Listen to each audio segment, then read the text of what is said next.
Live 13 news, हर खबर सच के साथ। तू जानता नहीं टाइगर भाई क्या चीज है? दाऊद के खास का नाम लेकर धमकी, फिर याकूब की कब्र पर हुई सजावट। अस्सलाम वालेकुम नाज़रीन, मैं हूं सिराज शेख और आप देख रहे हैं लाइव 13 न्यूज HD, हर खबर सच के साथ। मीडिया पार्टनर जागृत मुंबई। नाज़रीन, 1993 मुंबई सीरियल बम ब्लास्ट के दोषी याकूब मेमन की कब्र को लेकर शुरू हुआ विवाद गहराता जा रहा है। इस मामले में एक नया ट्विस्ट सामने आया है, जिसके मुताबिक याकूब के भाई टाइगर मेमन की तरफ से बड़ा कब्रिस्तान ट्रस्ट के एक पूर्व सदस्य को धमकी दी गई थी।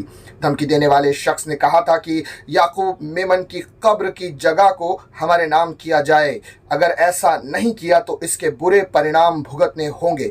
इस मामले में जिस व्यक्ति को धमकी मिली थी उनका नाम जजील नवरंगे है। उन्होंने इस धमकी की शिकायत Mumbai police commissioner, Maharashtra ATS chief और बॉम्बे हाई कोर्ट के मुख्य न्यायाधीश से की थी। नवरंगे को यह धमकी 2020 में आई थी। नवरंगे को धमकी देने वाले शख्स ने खुद को टाइगर मेमन का चचेरा भाई बताया।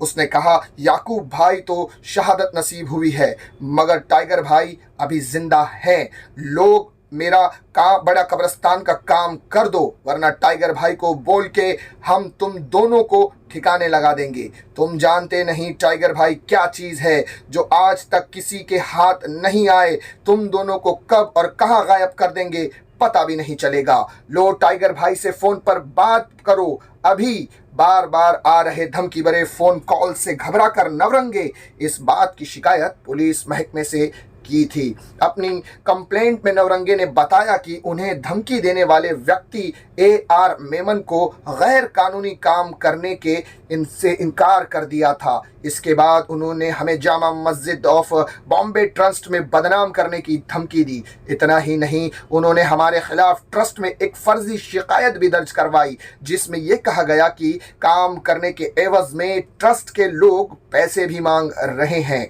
1993 मुंबई ब्लास्ट के दोषी याकूब मेमन की कब्र को मजार बनाने की कोशिश की गई है। इसके लिए कब्र के आसपास लाइट्स और मार्बल लगाया गया। हालांकि अब यहां लगी लाइट्स को मुंबई पुलिस ने हटवा दिया है। यह कब्रिस्तान मरीन लाइन स्टेशन के पास है, जिसे बड़ा कब्रिस्तान के नाम से जाना जाता है। कब्र की तस्वीरों को देखकर यह कहा जा सकता है कि चारों तरफ मार्बल कोटिंग की गई थी। कब्र के पास बड़ी बड़ी लाइट्स लगाई गई है। हालांकि ये तस्वीरें पुरानी है, लेकिन सवाल ये भी है कि इसे लगाने की इजाजत किसने दी थी।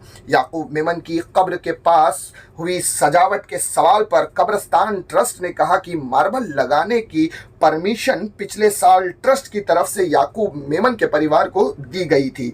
दरअसल मेमन परिवार की कब्र के पास एक पेड़ था, जिसके गिरने की वजह से आसपास की मिट्टी खिसक रही थी। इसी वजह से परिवार को कब्र के पास मार्बल लगाने की इजाज़त दी गई थी। जहां तक लाइटों का सवाल है तो इसी साल 19 मार्च 2022 को बड़ी रात यानी शब बारात के दिन ये बड़ी लाइटें भी लगाई गई थी। बता दें कि इस कब्र में मेमन खानदान के 14 लोगों के शव को भी दफनाया गया है। याकूब मेमन को साल 2015 में फांसी देने के बाद मुंबई के बड़ा कब्रिस्तान में दफनाया गया था। याकूब बम धमाकों के दूसरे दोषी टाइगर मेमन का भाई है। हाल ही में टाइगर मेमन पर NIA ने 15 लाख रुपए का इनाम घोषित किया था। वहीं अंडरवर्ल्ड डॉन और आतंकी सरगना दाऊद इब्राहिम पर भी 25 लाख का इनाम रखा गया है। सुरक्षा एजेंसियों के मुताबिक टाइगर मेमन फिलहाल पाकिस्तान में दाऊद इब्राहिम के साथ ही रहता है। दाऊद इब्राहिम के कहने पर ही मेमन बंधुओं ने बाबरी मस्जिद विध्वंस के बाद मुंबई को सीरियल धमाकों से दहला दिया था। तो नाजरीन, ये जो मुद्दा जब से उठकर सामने आया है याकूब मेमन की कब्र का, तब से हर सियासी पार्टी इस आग पे अपनी रोटी सेकने के लिए मुंतजिर बैठी है। जी हाँ नाजरीन, इस वक्त बीजेपी पूरी तरह से निशाना साधे हुए है अपने विपक्ष पर। पर। और खास करके बीजेपी के विधायक राम कदम का ये कहना है कि इस मुद्दे को तूल देने में और याकूब मेमन की कब्र को मजार बनाने में शिवसेना और महाअगाड़ी सरकार का बहुत बड़ा योगदान है। उन्होंने साफ तौर पर शिवसेना, राष्ट्रवादी कांग्रेस और कांग्रेस के दिग्गज नेताओं पर निशाना साधा है और यह भी कहा है साथ ही साथ कि शिवसेना के उद्धव ठाकरे, शरद पवार जी और राहुल गांधी जी को जनता से माफी मांगनी चाहिए क्योंकि उन्होंने सीरियल बम ब्लास्ट के आरोपी की कब्र को मजार बनाने में सहयोग किया है। ये ऐसा कहना है